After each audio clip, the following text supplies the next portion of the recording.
Dis, tu connais Mario?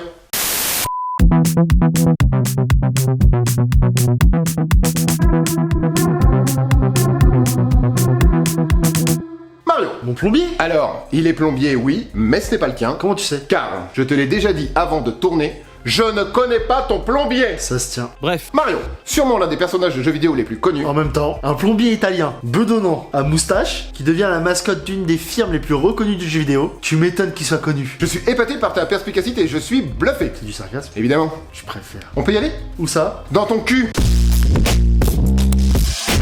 Donc, aujourd'hui j'aimerais vous parler d'un jeu qui m'a marqué. Oh, plage, jour du grenier. Hommage, Hommage, ça fonctionne. Vas-y, je t'écoute. Mario, une licence de Nintendo. Big N. Et j'aimerais tout de suite faire une pause.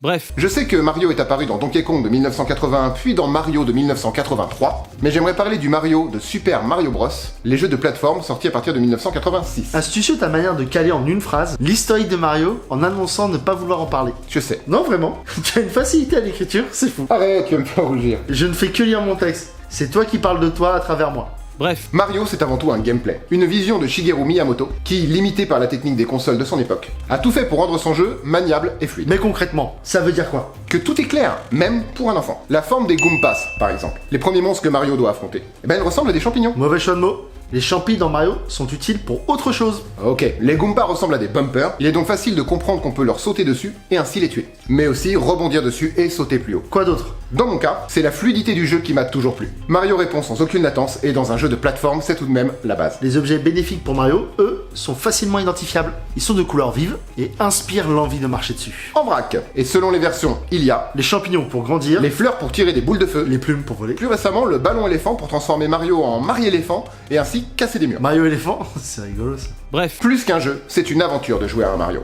Certes, les jeux ne brillent pas par leur scénario qui, globalement, Consiste à aller sauver la princesse Peach. enlevé par Bowser, le méchant iconique de tous les jeux Mario. Il existe également deux façons de terminer un Mario. Vous pouvez y aller à votre rythme, parcourir les différents mondes avant de sauver Peach, passer à côté des niveaux cachés, mais qu'importe. Et il existe le 100%, avec tous les objets à récolter par niveau, et surtout, le fameux niveau Endgame, Ça veut dire un niveau caché très difficile. qui vous fera passer des soirées de haine et de souffrance. Dans mon cas, j'ai passé 574 vies sur le niveau caché de Super Mario 3D World, mais je l'ai eu. Espèce de fou. Voilà, maintenant vous en savez un peu plus sur Mario, ou en tout cas, L'amour qu'Olive porte à cette licence. si vous êtes resté jusqu'à la fin, écrivez Luigi dans les commentaires, Pensez à vous abonner, likez et clocher. à partager, c'est vraiment ce qui nous rend visible sur YouTube. C'est tout pour nous. Ciao. Tipeee.